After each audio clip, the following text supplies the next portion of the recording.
Opa pessoal, tudo bom? Estamos aqui para fazer mais um vídeo para o canal. Esse daqui é o primeiro, que a gente tem uma participação especial e é muito especial.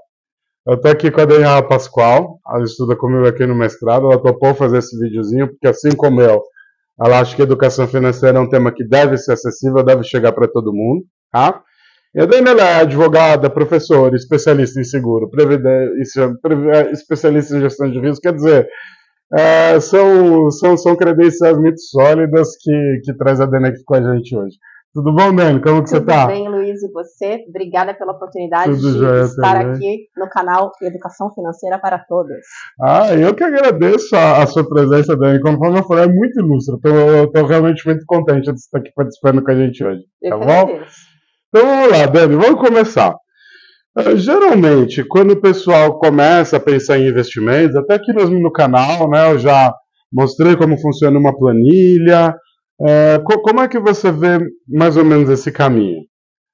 As pessoas começam, aliás, o importante é começar, né? É, Então, tudo começa de um planejamento de se parar, fazer a conta de quanto a gente obtém de renda, olhar para os nossos gastos, né? Fazer a lista ali, a tal da planilha, cada um, né? Tem uns que preferem anotar mesmo num caderno, cada um da forma que acha que. Tem gente que usa aplicativo, então a gente precisa ter noção dos nossos gastos. Às vezes os gastos pequenos são aqueles que a gente nem percebe e onde mais consomem nosso rendimento. É cartão de crédito que a gente tem que abrir, a natureza das despesas, e aí a gente apura o que a gente tem de receita, o que a gente tem de despesa, e identifica a nossa fotografia, né? Nossa real situação. Se a gente está com uma renda a mais, que bom, porque aí é a hora que surge a oportunidade de poder economizar, de poder poupar. E quando a gente está com renda a menos, Aí tem duas coisas. Ou você diminui suas despesas, revendo aquelas despesas que podem ser diminuídas, ou você aumenta a sua receita com trabalhos extras, com investimento no seu conhecimento para você conseguir uma promoção, conseguir mudar de trabalho, né? Tem que fazer uma coisa ou outra. É matemática mesmo. Os dois. Os dois, de verdade. Muito bom. E no meio disso tudo aí, onde você vê o risco inicial? Logo de cara, quando você vai começar a planejar. O risco, ele está em tudo, né? O risco, ele faz parte da vida, e risco é a incerteza do futuro. A gente geralmente associa risco com uma coisa ruim, mas o risco também pode ser bom. Também tem o risco da oportunidade, né? O risco de ganhar na loteria, o risco de receber uma coisa boa, uma promoção. Contudo, o risco que a gente geralmente associa é o risco da perda. E tem riscos que a gente faz o possível para minimizar com gestão de risco, com cuidados. Tem aqueles que a gente não tem como ter influência, né? Riscos da natureza, riscos que dependam da ação de uma outra pessoa, né? Como, por exemplo, uma subtração, um roubo. Então, a gente precisa considerar essas possibilidades na nossa vida, né? Que podem acontecer, doenças, imprevistos. Então, a gente precisa ter aquela reserva para a emergência e para a oportunidade, né? Para os dois riscos, o positivo e o negativo. Uma coisa que às vezes eu paro e penso foi o que você comentou agora há pouco, que às vezes a gente negligencia muito o gasto pequeno, né? E quando a gente quer começar uma planilha, o começo às vezes é um pouco mais difícil, é um pouco mais trabalhoso, a gente está pegando experiência, mesmo com o aplicativo, e às vezes a gente negligencia esse pequeno risco, ou não abre direito a conta do cartão, ou o pequeno gasto, ou não abre direito a conta do cartão para ver exatamente o que é que está lá, né? Então foi interessante esse toque inicial. É verdade, onde Né? estão os maiores ladrões, né? É o cafezinho, né? É comer fora, que a gente deve fazer porque é muito bom, mas Claro. com gestão dos gastos, para que a gente saiba o que está fazendo. Não pode ser pego de surpresa quando a gente abrir ali a fatura e descobrir que às vezes a gente está gastando mais até em alimentação, sendo que poderia fazer uma boa feira, né? Fazer a comida em casa com mais qualidade, até com mais saúde. A educação financeira, tá, pessoal? Não é a gente vai deixar de gastar, a gente vai economizar, sugar em tudo que é possível. É a gente conseguir viver com qualidade, né? Então, às vezes, é isso que a Dani falou. Às vezes, aquele cafezinho, aquele almoço fora, é legal, faz parte da vida. A gente não pode negligenciar isso. A gente só precisa saber o quanto que isso impacta no nosso bolso, como dá para mexer, dá para contornar, né? Fazer tudo isso com parcimônia. Né? Exatamente. E a gente tem falado aqui muito em economizar, Dani, e esse é um termo que é muito utilizado. E qual que é a diferença de economizar para planejar? Economizar é presente. Então, é a gente observar do quanto a gente tem de receita, o quanto a gente precisa pagar as despesas e o quanto sobra a gente economiza para depois poder investir esse valor que foi economizado. Agora, planejar é mais do que economizar, é você olhar para o futuro, é você avançar e pensar aonde eu quero estar daqui a 1 ano, daqui a 5, daqui a 10, financeiramente, inclusive, falando. Então, você faz seu planejamento, né? Você estabelece as metas, e as metas são estabelecidas em pedaços menores, né? Em passos menores, para que a gente alcance as coisas lá na frente, porque ela fica factível, né? Você divide a meta em pequenos passos. E aí o planejamento envolve esse olhar para o futuro, mas com uma atitude no presente. Para eu poder ter um resultado lá na frente, eu preciso me organizar agora, né? Então, eu até vi uma vez uma figura que falava que o que a gente fala é importante, o que a gente pensa também, mas o que a gente faz é o que define. E às vezes a gente pode pensar uma coisa, falar outra, mas o que a gente faz é que vai definir o nosso futuro. Então a gente precisa fazer com consciência. Isso é uma dica muito legal, porque é o que eu menciono às vezes, que a gente não pode nem deixar de viver o presente e nem negligenciar o futuro. Né? A gente nunca sabe o dia de amanhã, a gente não sabe se a gente chegar lá ou não, mas a gente também tem que aproveitar os momentos, mas a gente sempre tem que pensar nessas duas questões, e inclusive às vezes naquele futuro até de mais longo prazo, até de quando a gente não estiver aqui, até alguma eventual sucessão, né?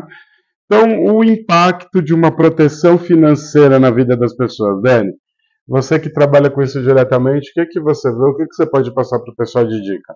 Poxa, quando a gente faz aquele planejamento que a gente acabou de falar, né, olhando para o nosso futuro, planejando onde a gente quer estar, o que a gente quer fazer, como a gente vai viabilizar nossos projetos, nossos sonhos, como a gente vai custear, né, porque muitos envolvem investimento financeiro, a gente precisa pensar também na proteção financeira, porque o maior acervo que nós temos é a nossa capacidade de trabalhar, né? O que a gente investe em nós mesmos, no nosso conhecimento, na nossa potência, na nossa capacidade, no trabalho que as nossas mãos fazem, que o nosso cérebro executa, essa capacidade de gerar riqueza, de gerar renda, gerar patrimônio, gerar conhecimento, que volta para a gente, né, em forma de retorno pelo nosso trabalho, remuneração do nosso trabalho. Então, a gente precisa proteger essa capacidade laborativa, né, proteger a nossa saúde por meio de cuidados com a saúde, por meio de proteção com seguro-saúde, convênio, fazer check-up, enfim, a nossa capacidade de trabalho, porque a gente não sabe se pode ou não acontecer uma doença, uma incapacidade, alguma coisa que nos tire do jogo momentaneamente. Então, a gente ter um valor para receber independente disso, para a gente não ficar... Porque as despesas continuam chegando, as contas continuam chegando. Então, eu vejo muita gente protegendo, não muita, também não tem tantas, mas a maior parte protegendo um patrimônio, olhando para o valor de um carro, né, geralmente, quando a gente fala de seguro, e olhando menos para a proteção de si mesmo, porque você comprou o carro, você pode comprar outro. Né? Você vale mais do que o carro, né? Porque você é quem tem a capacidade de fazer aquilo acontecer, de comprar, de realizar novamente. Então a gente precisa proteger a nossa própria integridade por meio de seguros também, seguro de vida, né? Existe proteção para isso. É aí que eu ia chegar, Dani. A gente, aqui principalmente no Brasil, a gente é muito acostumado a ver quando tem seguro, ser um seguro de carro. Qual uma situação que a gente pode ter para proteger nosso patrimônio e, conforme você disse, o nosso principal patrimônio, nós mesmos, nossa capacidade elaborativa, a nossa saúde? Quais são os tipos de seguro que existem que pode trazer essa proteção para a gente? O seguro de pessoas, que é o seguro que protege a questão da incapacidade, né? Ou seja, se a pessoa ficar incapaz, ele tem um pagamento de um capital segurado para ela poder fazer o tratamento, usar da forma que lhe aprouver. Se a pessoa vier a faltar, aí a família fica resguardada, isso é bem importante para quem tem dependentes, quem sustenta a família, tem alguém ali que vai sentir esse impacto financeiro. Também tem coberturas de desemprego em alguns seguros, se a pessoa ficar desempregada, o seguro é acionado caso tenha contratado essa cobertura e ele vai pagar a parcela, por exemplo, de um financiamento, né? Tem cobertura de desemprego associada a um seguro de empréstimo, um seguro prestamista. A gente viu o caso das enchentes no Rio Grande do Sul, quantas famílias, né, foram afetadas, quantas residências, e muitas foram atendidas por seguros que nem sabiam que tinham, que é o tal do seguro habitacional, que ele é obrigatório para quem faz financiamento imobiliário pelo sistema financeiro da habitação, e esse seguro ele cobre o dano físico ao imóvel e também a vida, né, do proprietário, quitando o imóvel para a família. No caso da tragédia climática do Rio Grande do Sul, ele cobriu o dano físico ao imóvel. Então, muita gente teve reposição das perdas, né, que houve ali com as residências por conta de ter esse seguro, que nem sabia que tinha essa cobertura, porque também ele é obrigatório e a pessoa às vezes nem sabia direito, né, não contratou porque quis. E ainda assim o prejuízo lá foi muito alto, perto das indenizações que o seguro pôde pagar, porque pouca gente ainda assim tinha seguro. Muita gente nem tinha. Então o seguro ele atende em muitos aspectos, né, com relação às pessoas, com relação às propriedades, tem cobertura para várias coisas. Dentro disso que você falou, Dani, eu tive uma situação, né, às vezes até me emociona, porque foi uma coisa muito importante que ele deixou pra gente, que meu pai faleceu, eu tinha 10 anos de idade, minha irmã tinha 8, a outra 7, tava minha mãe sozinha com nós 3. Então ele tinha seguro de vida, ele tinha previdência privada e deu para minha mãe a possibilidade dela criar a gente, né? Escola, comida, teto, todo esse tipo de coisa foi fundamental. Se não tivesse tido isso, a minha vida, da minha mãe, das minhas irmãs, seria totalmente diferente. Então é isso que essa proteção, né, ela vai além da nossa própria vida. Né? Aquilo que a gente ama, aquilo que a gente valoriza, a gente pode resguardar, a gente deve resguardar. Faz uma diferença muito grande. Eu trabalho no setor bancário e muitas vezes, quando a gente vai fazer empréstimos, eu sempre oferto o seguro prestamista como uma opção e eu sempre deixo as vantagens. Poucos querem fazer, por causa do impacto no valor da parcela. Só que eu trabalho no mercado financeiro há muito tempo e uma das coisas que me deixa mais de coração apertado na mesa é quando sentam herdeiros na minha frente, vendo que existe uma dívida alta e que aquela dívida foi feita sem seguro. Eles perguntam para mim, mas por que vocês fazem essas dívidas sem seguro? Porque ela é uma opção, eu não tenho como obrigar a fazer, né? Mas você vê como fez falta. Você vê no olhar da pessoa que está na sua frente que aquilo fez falta, de que parte do patrimônio que juntou vai inclusive ter que gastar para quitar a dívida, porque dívidas ficam em inventário. Então é muito importante pensar nesse planejamento que a Dani mencionou. Tá, pessoal? É muito importante mesmo pensar em você, nos seus filhos, na sua esposa, nos seus pais, que às vezes já dependem de você também. Isso daí é muito importante. Foi uma dica muito, muito boa que você deu aqui para o pessoal. Dani. Luiz. E seu pai, ele fez algo muito bom, sim, pela família. Olha o legado que ele deixou, né, de aprendizado, Exatamente. de conscientização, de ajuda financeira, emocional, em todos os aspectos. Porque esse momento da perda de uma pessoa querida já é um momento muito sensível, muito delicado. Além de tudo, se a família ainda passar por dificuldades financeiras, ainda é mais coisa, né, para administrar, fica mais difícil ainda. Ao menos a falta da pessoa é sentida, mas é um alívio financeiro. Sem então dúvida. Ajuda muito as famílias. Faz diferença. Faz muita diferença. Na hora que acontece o carinho que a gente tem pela pessoa é o que pesa mais. Mas negligenciar o financeiro, a gente não pode fingir que não existe. Né? E mais do que só isso, tá? Fica uma lição de vida. Que agora eu estou aqui com um canal de educação financeira, influenciou eu saber a diferença que isso fez na minha vida, mudou a forma como eu lidei com finanças por toda a minha vida. Então ficou o alívio financeiro, ficou a lição de vida, né? Ficou eu saber também desse carinho, dessa importância que ele deu, de ter pensado no futuro. Isso daí foi muito importante. Sim, e fazer seguro é uma forma de você ter um ato de amor com os seus familiares, com quem depende de você. Né? Então, se você tem um filho pequeno, tem um parceiro, uma parceira que você divide as despesas e os dois fazem diferença no orçamento, se um faltar, o outro vai sentir.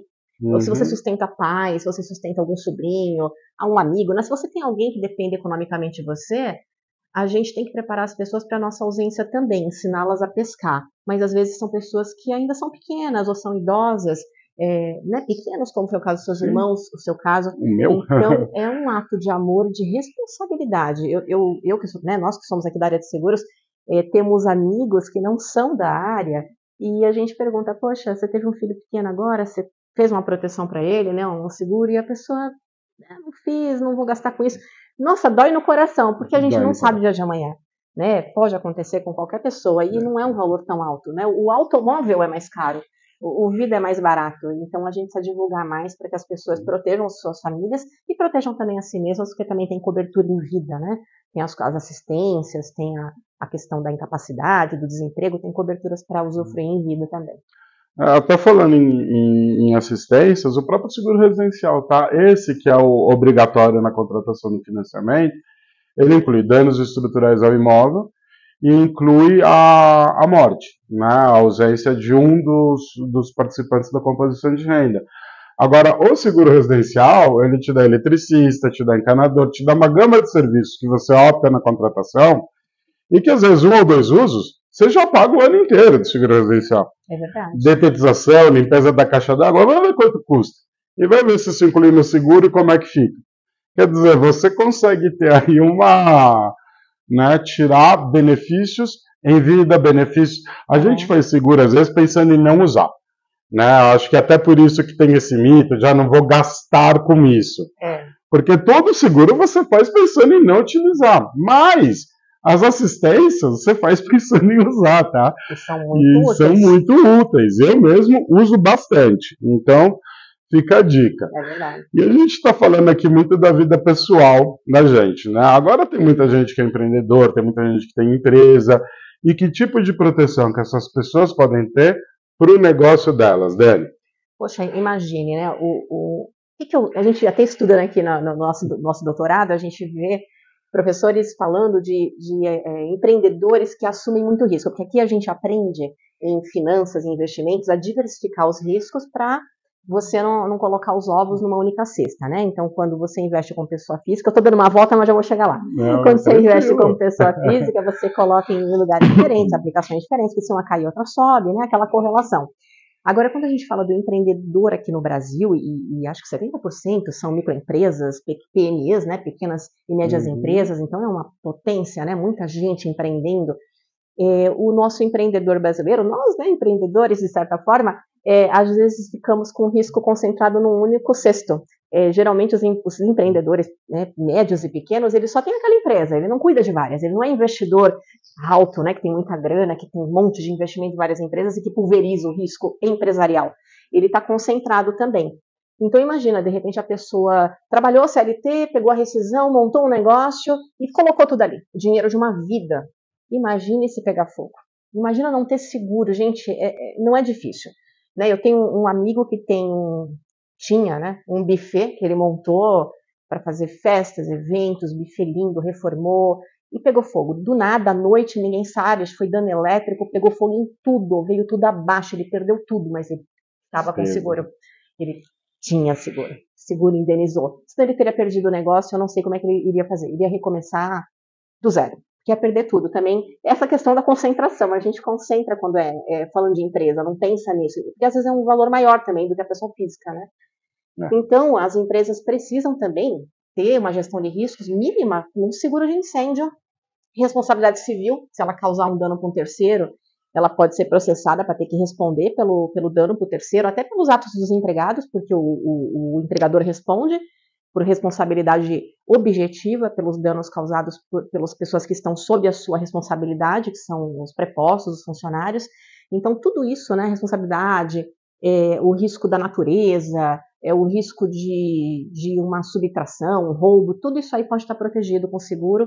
Então, acho que na gestão das empresas é imprescindível olhar para os riscos que fazem parte do negócio e que possam ser seguráveis e fazer uma proteção com seguro empresarial. Ótimo.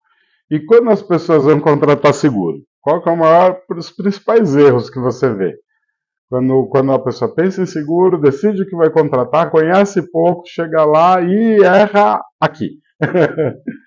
Contratar primeiro, se a pessoa for contratar, já está ótimo, porque a maioria nem vai contratar, né? Então já está demais. Mas vamos fazer direito, né? Já que a gente fez, exato. Vamos minimizar os erros na contratação também. Precisa saber como contratar. E aí, para isso, você tem os especialistas, né? Você tem corretor de seguros, tem o pessoal do banco, tem quem conhece do produto para poder explicar, porque vamos falar. Cada um conhece a sua profissão, a sua área, e seguros é uma profissão, é um mercado, né? Tem muita gente que trabalha nessa área e conhece bastante, conhece a fundo as apólices, como funcionam os produtos. Então, quando a gente quer ser cliente de alguma coisa, a gente precisa procurar um especialista, né? Precisa procurar a pessoa que sabe, que estudou, que se dedicou, que gastou tempo ali para poder aprender, que tem prazer naquilo, né? Que gosta daquela profissão e que vai poder nos orientar, porque a gente não, como leigo, a gente pode não saber o nome das coberturas, o que você precisa. Você fala, ó, eu tenho uma empresa, agora eu não sei qual é o nome do seguro empresarial. Eu não sei se o seguro é risco cibernético, porque eu tenho sistemas e tenho agora que respeitar a LGPD. Eu não sei o nome do seguro. Quem tem que saber é o especialista. Então, é que nem o médico, né? Você vai falar qual é a sua dor, e aí o especialista vai te prescrever o seguro correto, qual que é o adequado, e dentro do seguro também quais as coberturas, que valores, entendendo o seu risco, olha quanto custa a sua empresa, quanto que você tem de mercadoria, de estoque, de imobiliário, e ajudar a levantar, ajuda a fazer a gestão de riscos também. Então, acho que o principal erro é não pedir a ajuda de um especialista e não dedicar realmente uma atenção para esse assunto para fazer uma contratação adequada, com cobertura e valores corretos. Isso, e além de empresa, tá, pessoal? Pessoa física também tem que ter esse cuidado. Porque existe um estudo geral, tá? Isso daí são estudos sérios em cima, que eles mostram que o impacto financeiro depois da morte de alguém, na família, na composição de renda, é de cerca de 60 meses, que são 5 anos. Só que esses números, eles são aquilo, né? Eles são gerais, dá pra gente tomar como base na hora da gente começar a pensar nisso. Só que quando a gente estiver com um especialista na mesa, a gente vai ver, né? Quantos anos tem seu filho? Quanto tempo falta para ele terminar a escola? Quanto tempo falta para terminar a faculdade? O seu companheiro, sua companheira, ela tem uma renda ou não tem? Então, tudo isso faz diferença. A gente tem esse geral dos 60 meses, né? Só que você ter um especialista te dando a indicação vai fazer toda a diferença para você, tá bom? E a gente falou aqui bastante já dessa questão de seguro, de planejamento financeiro, e tem a previdência privada, né? Onde no meio disso tudo, de planejamento, de investimento, de seguro, de proteção, de sucessão, cabe a previdência privada, Dani? Em tudo isso. Esse produto que engloba, hein? Engloba tudo. Pessoal, nós estamos vivendo mais. Né? A expectativa de vida do brasileiro tem aumentado a cada ano, segundo as estimativas e cálculos do IBGE. A última estimativa foi de 76 anos e 6 meses, aumentando sempre. Isso é o mundo todo, né? Essa expectativa do IBGE que eu trago é a do Brasil. Então, nós estamos nos tornando longevos e isso faz com que a gente tenha mais tempo para se planejar, para pensar, para viver, para ter renda, porque a gente tem que se pagar também, né? Até porque muitas vezes as questões envolvendo custos com saúde também aumentam conforme a idade aumenta. Então, a pensar nesse futuro é nossa responsabilidade, porque ele chega para a maior parte das pessoas, né? A maior parte das pessoas sobrevive.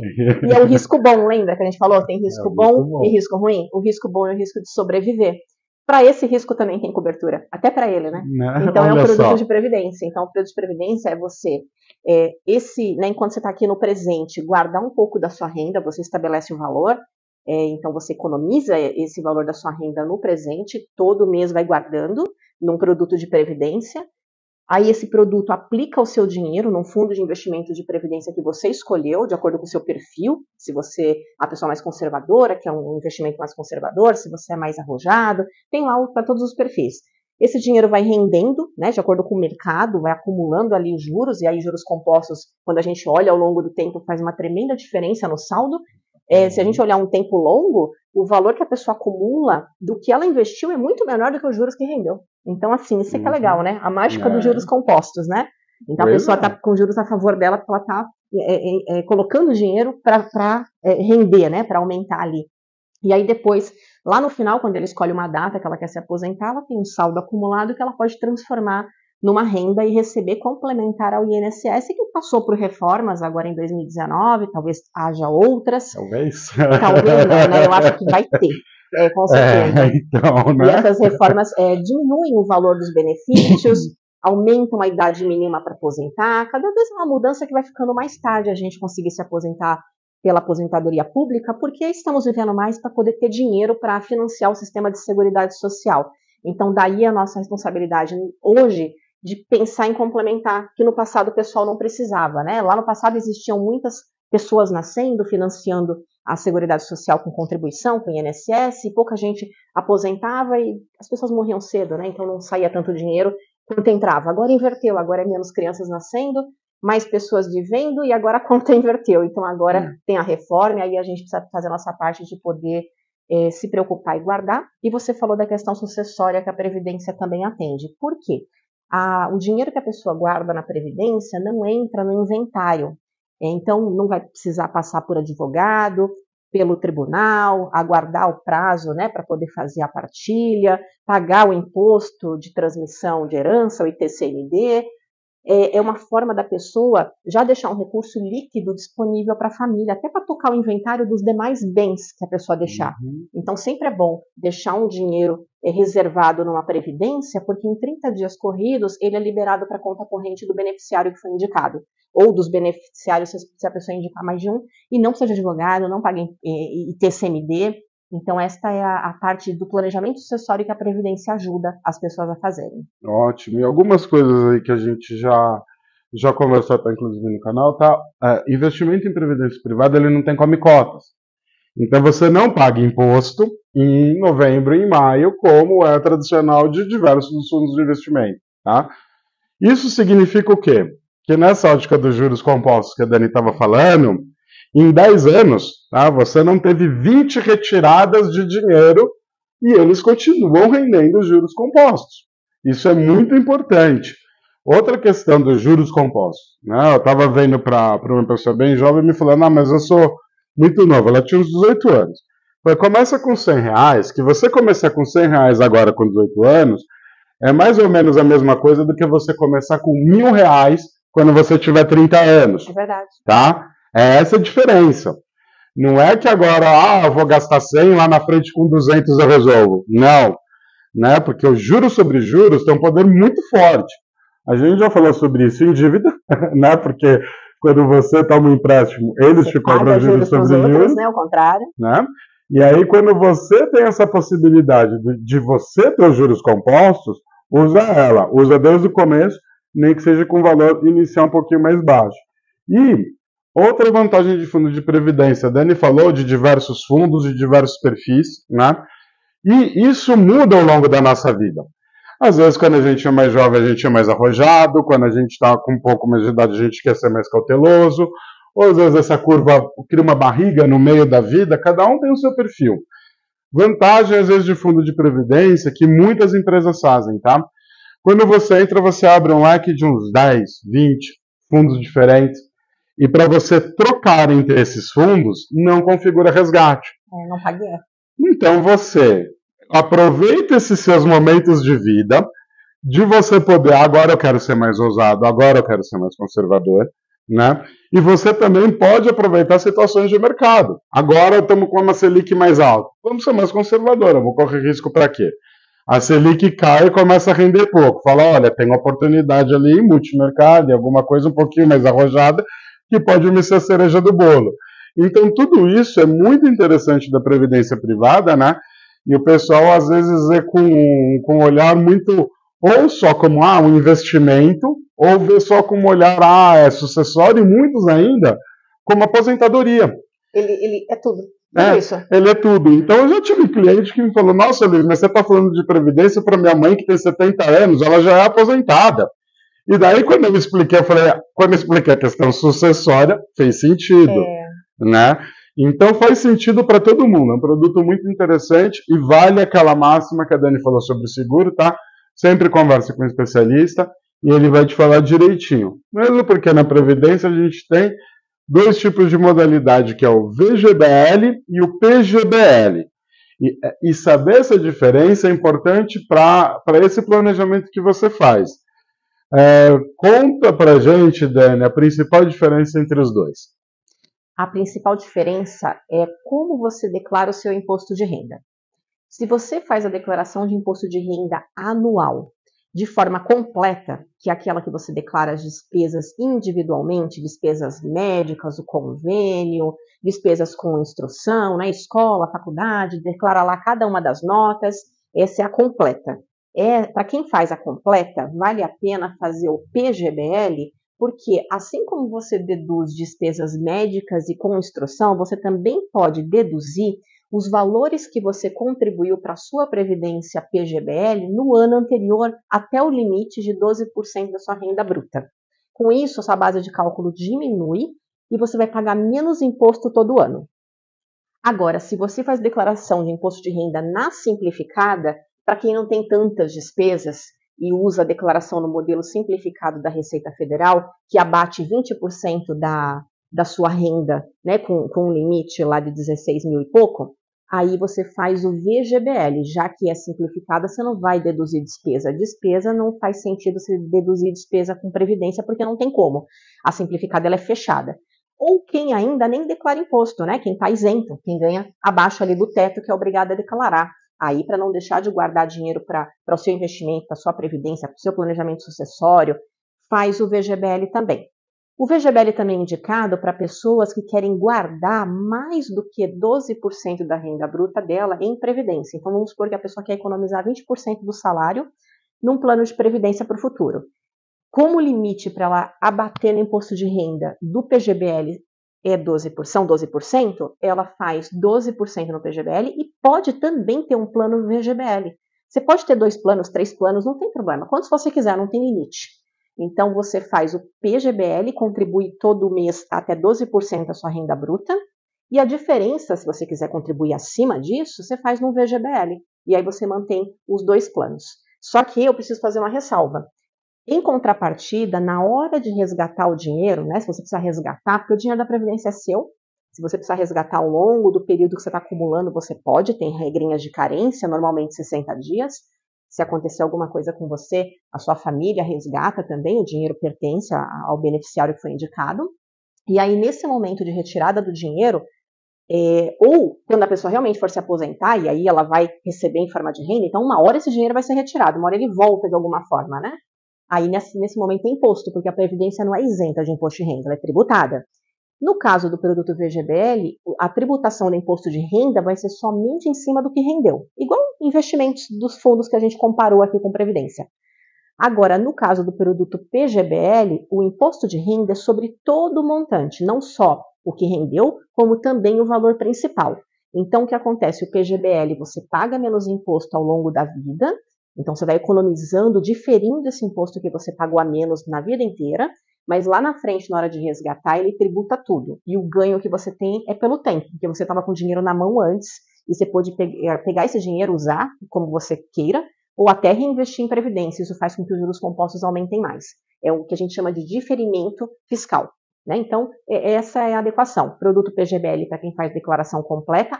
E outro detalhe, e contribui para o INSS. Por quê? Uma condição para você abater as contribuições do PGBL na declaração de imposto de renda é que você também contribua para a Previdência Oficial. Então, você precisa lançar na declaração que você contribui para o INSS. Aí você consegue deduzir as despesas, que não é despesa, você está guardando dinheiro para você mesmo, né? Com o PGBL.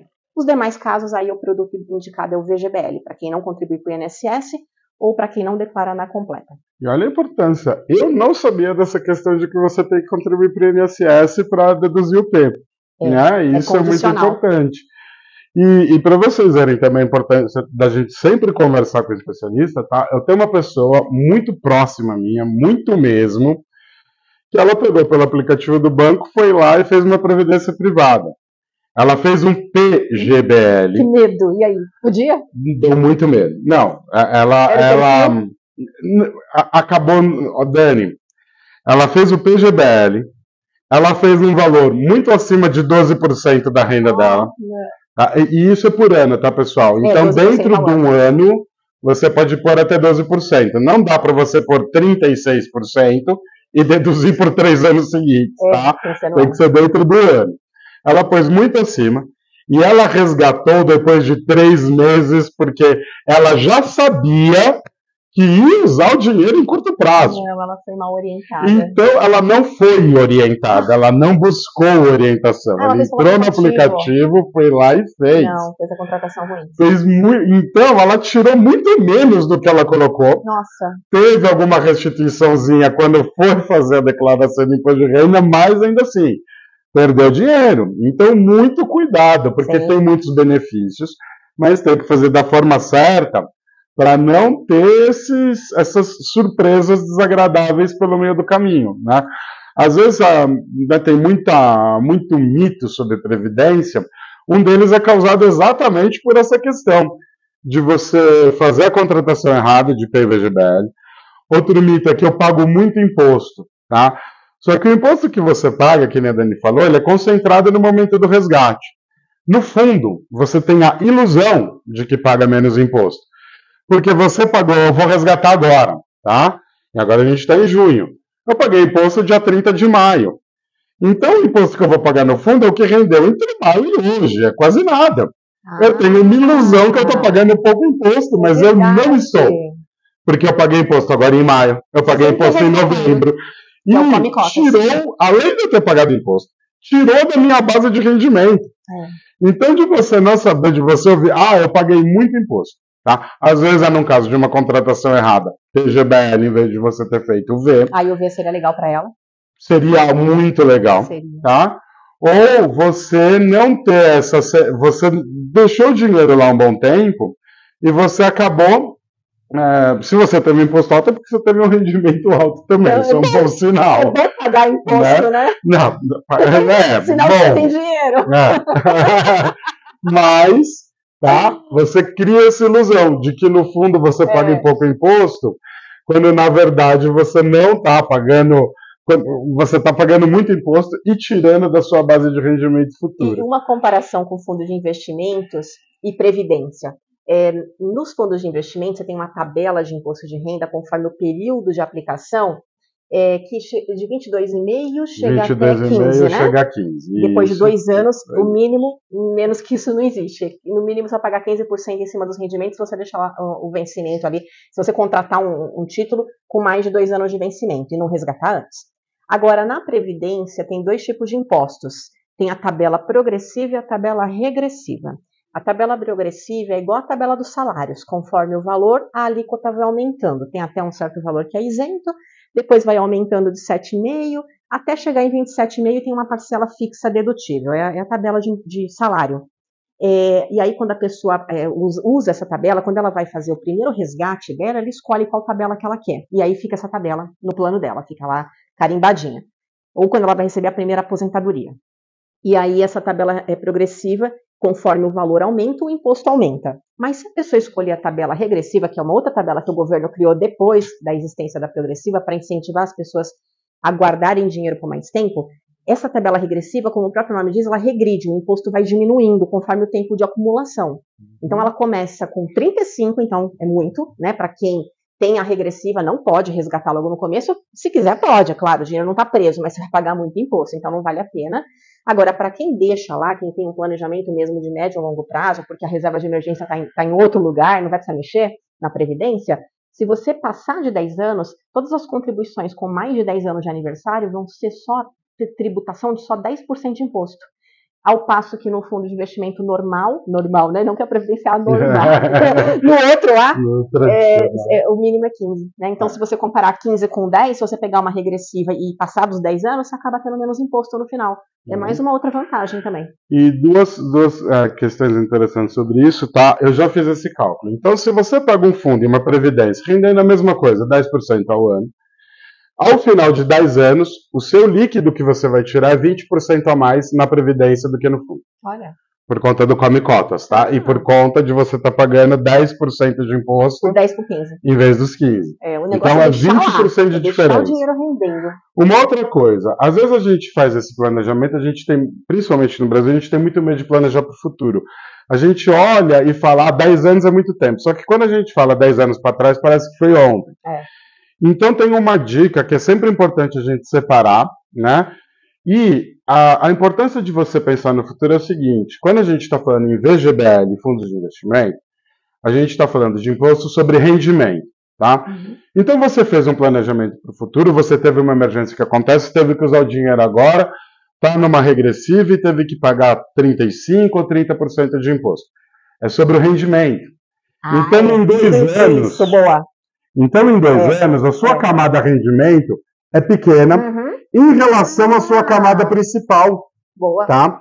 Agora, se você não pensou no longo prazo, deixou só no fundo, e lá ficou 10 anos, a sua camada de investimento, de rendimento é desse tamanho, é maior do que o aporte inicial. É verdade. Tá? Então você vai pagar mais imposto em cima de um valor maior.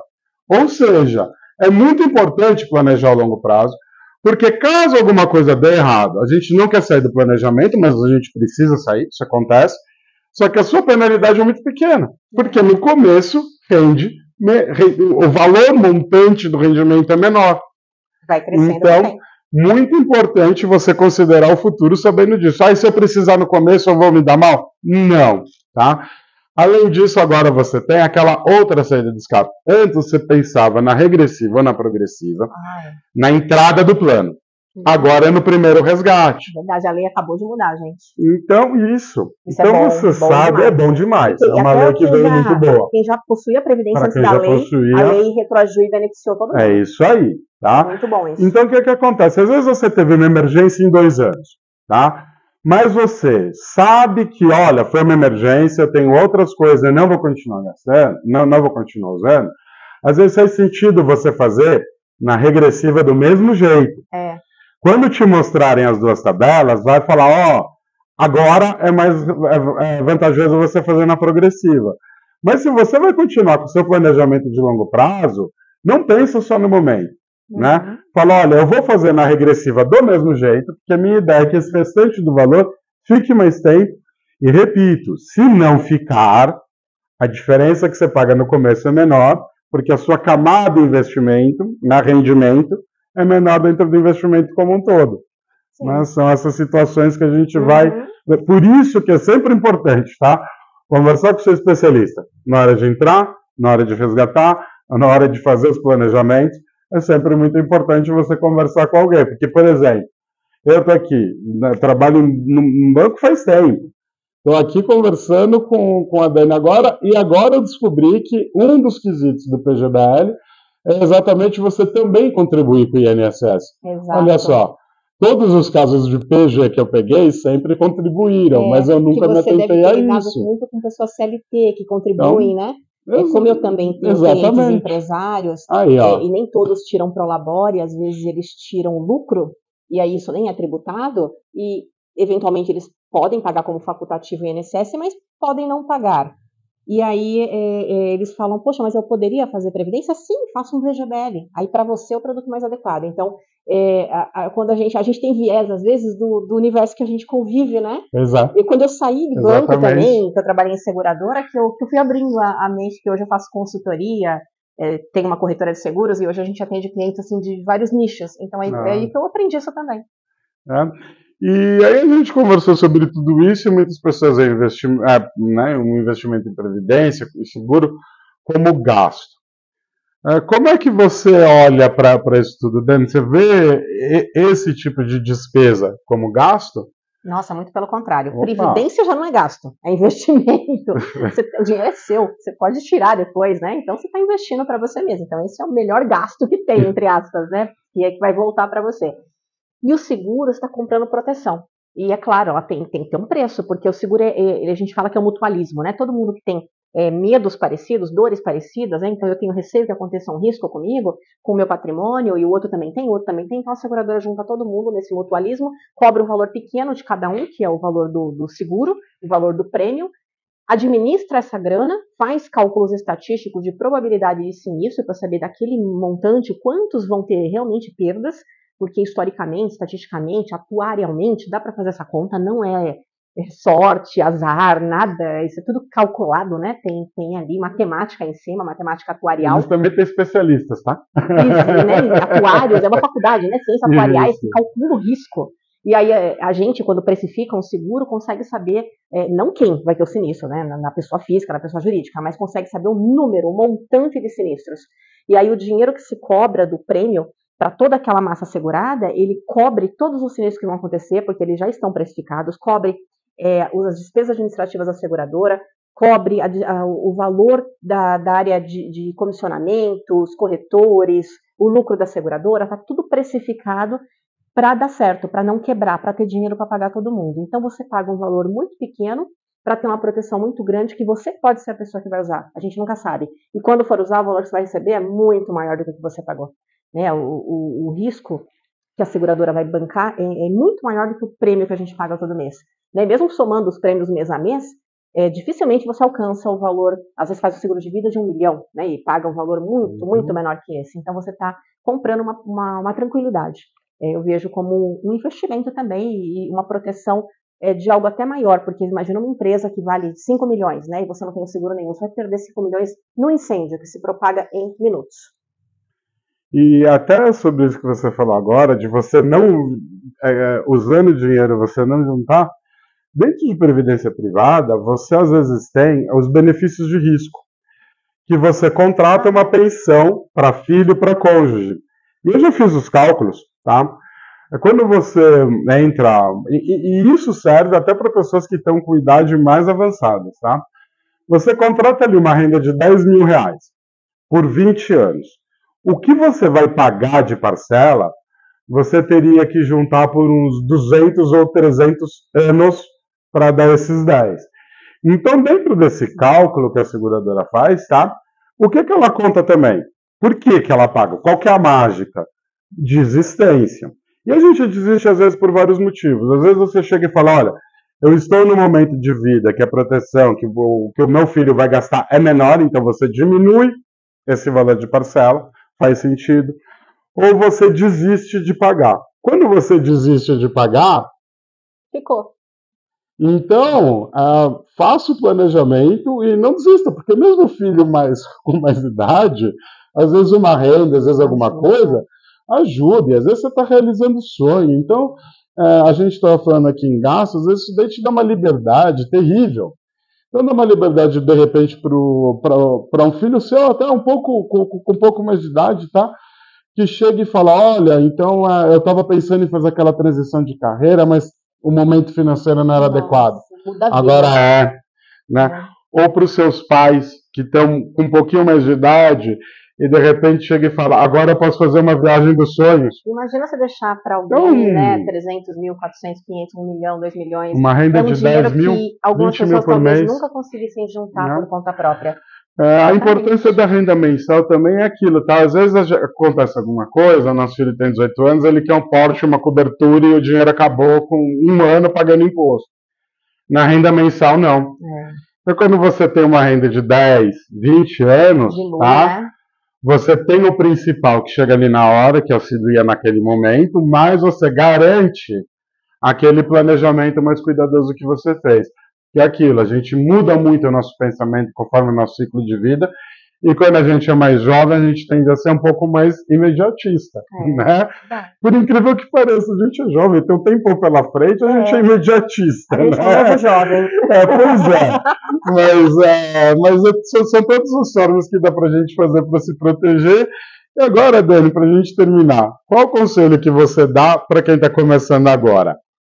Olha, 3 pontos de vista. O primeiro é planejamento financeiro, educação financeira, que para mim é a base. Sem educação financeira não tem nem seguro. Começa daí. Então, educação financeira poxa, se você não for herdeiro, e se você for, parabéns, permaneça e cresça, né, em quem já fez tanto e você agora teve a oportunidade de suceder, né? Então, cresça e permaneça, porque você está gerando empregos, isso é muito digno, parabéns. Se você não é herdeiro e tem que trabalhar, o trabalho tem que trazer resultados e frutos. Ele não pode ser consumido todo mês e você virar escravo do trabalho. E a gente precisa virar esse jogo. Para isso, pode-se economizar. Então, você precisa jogar um pouquinho o status para baixo, viver com menos do que você ganha para poder salvar um pedaço dessa renda. Senão a gente nunca vai conseguir. Gente, a gente só vê notícias de famílias endividadas, jovens endividados, está todo mundo devendo, gastando o que não tem, com preocupação, isso abala o emocional, isso abala família, abala casamento, então a gente precisa ter tranquilidade. Eu também, lá no passado, não tinha essa mentalidade, né? Se eu tivesse, teria feito muito mais, mas tudo no seu tempo. Porque também, às vezes, os pais da gente não conhecem isso. Agora que está começando a entrar nas escolas a educação financeira, então deveria todo mundo ter acesso a esse tipo de conhecimento, porque o dinheiro é a moeda que a gente usa na sociedade, que a gente usa para viver, para nascer, para morrer. Dinheiro é importante. A gente tem que saber lidar com isso, não pode ser um tabu. Então a gente precisa administrar nossos ganhos para que a gente tenha despesas compatíveis com o que a gente ganha, para que sobre uma diferença, para que a gente consiga poupar, eliminar dívidas ou dívidas apenas com consciência para crescimento de patrimônio controlada. E então a primeira dica é essa: educação financeira. Não importa se você é rico ou pobre, todo mundo tem direito de ser feliz, de ter patrimônio. E a minha avó, por exemplo, uma pessoa simples, uma pessoa pobre, faxineira. Eu lembro que ela levava a gente no terreno que ela comprou em Mariporã e que ela pagava do salário dela ali de diarista, e hoje está no patrimônio da família até hoje, um terreno que ela comprou. E eu vejo, poxa, uma pessoa simples que não tinha nem estudo, mas teve sabedoria, né? Teve consistência e disciplina. Então isso aí qualquer pessoa tem acesso, e às vezes a gente vê gente que tem muita grana e também está devendo pra caramba, porque o status cobra, ele cobra caro, né? O mercado de consumo está aí, consumindo tua mente. Se você não souber frear um pouquinho e falar, opa, preciso disso mesmo? Ou é para mostrar para os outros? Você vai acabar pagando para quem está vendendo e não está pagando para si mesmo. Então a gente tem que se pagar primeiro. Deixa eu guardar a minha parte, me pagar o meu presente, minha reserva de emergência, minha reserva de oportunidade, meu futuro, meu curto, médio e longo prazo. Depois eu vou pagar os outros, depois eu vou pagar as contas. Mas a gente tem que inverter essa conta, e não o que sobrar eu guardo, senão nunca sobra. Aí é mudança de mentalidade mesmo. Por quê? Porque essa renda que você vai guardando lá na frente vai te dar uma tranquilidade enorme, né? De você ter renda passiva, de viver de juros, viver de casa de aluguel, viver de plano de previdência. Então, isso é tudo educação financeira. Segundo passo, a gestão de risco, porque risco faz parte da vida. Não tem como a gente eliminar 100% dos riscos, por mais que a gente mitigue, tome cuidados. Tem coisas que estão além da nossa vontade, como riscos causados, né, por agentes externos, natureza, outros seres humanos, infortúnios. Então a gente precisa se proteger, porque senão a gente acumula tudo isso. A gente faz o passo 1, educação financeira, eu fiz. Chega aqui, um risco acontece, leva tudo embora. Aí eu perdi tudo que eu fiz. E pode acontecer com qualquer pessoa, qualquer empresa, qualquer pessoa física. Então, não adianta educação financeira sem gestão de risco. Você pode perder tudo. E o terceiro ponto, que é a questão do cuidado de você na manhã. Quando a gente fala que seguro é um ato de amor com alguém que depende de você, né, que você está deixando ali um presente, uma tranquilidade, a previdência é um ato de amor com você mesmo. Poxa vida, que coisa mais importante que você proteger seu futuro para não depender de parente, não depender de filhos, não depender de governo, não depender de assistência social. Né, de você ter liberdade para fazer suas escolhas, trabalhar no que você quer, ou então agora eu vou curtir, vou viajar somente. Então, esse ato de amor é você olhar para o seu eu futuro, porque seu futuro parece distante, mas é você mesmo. Ele chega, e eu já vi depoimento de pessoas que hoje recebem previdência que falaram assim, poxa, que bom que eu tive aquela atitude lá no passado. Na época nem achei tão relevante, hoje faz toda a diferença, ainda bem que eu fiz isso. Então, pensem em vocês, pensem nas pessoas que vocês amam, e administrem suas finanças para vocês viverem com mais tranquilidade financeira, emocional, né, com mais saúde em todos os aspectos. E em cima disso tudo que a Dani falou, tá, pessoal? Lembra? Não adianta você olhar e falar, mas eu sou de uma geração, eu não gosto de dinheiro, eu sou ligado em outras coisas. Tá? Você precisa olhar o dinheiro de uma maneira assim, ele vai te escravizar ou te dar liberdade, tá? Porque ele faz parte da sua vida. De qualquer jeito, o dinheiro ele é um meio para você obter as coisas que você quer, que você deseja e que você precisa. Então você precisa de comida, você precisa de teto, você quer viajar, você quer um carro diferente, quer um videogame novo. Então o dinheiro ele é coisas que você quer e coisas que você precisa. Gostando ou não do dinheiro, tá? Você vai querer e precisar de coisas e o dinheiro vai fazer essas coisas acontecerem para você. Então você precisa pensar da forma de eu vou ser escravo do dinheiro ou o dinheiro vai me trazer liberdade? Porque tem muita gente que diz que eu gosto do dinheiro também e que não percebe que acaba ficando escravo do dinheiro.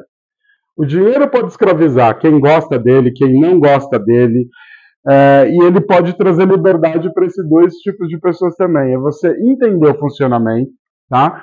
Entender o seu perfil, entender como funciona o mundo, porque você pode ter a crença que você quiser, né? Só que o mundo tem o seu jeito de funcionar e é muito importante a gente poder, o mundo que a gente tem hoje, né? Enquanto eles não colonizarem Marte ou a Lua, alguma outra coisa, a gente precisa aprender a viver aqui. Então, pessoal, Dani, alguma outra coisa que você quer acrescentar? Não, falamos bastante. Falamos, qualquer né? dúvida, estamos à disposição. É isso aí. Então, vocês já sabem, gostou, dá o like, achou que é relevante, compartilha para todo mundo ver. Teve dúvida, deixa aqui pra gente, a gente responde quando possível, tá? E quer receber informações em última hora, conforme for acontecendo aqui no canal, assina o canal também. Tá bom, pessoal? Obrigado. Tchau, tchau. Obrigado, Dani. Obrigada. Foi um muito prazer. bom, foi ótimo, foi ótimo. Muito obrigado. Tá bom? Tchau, tchau.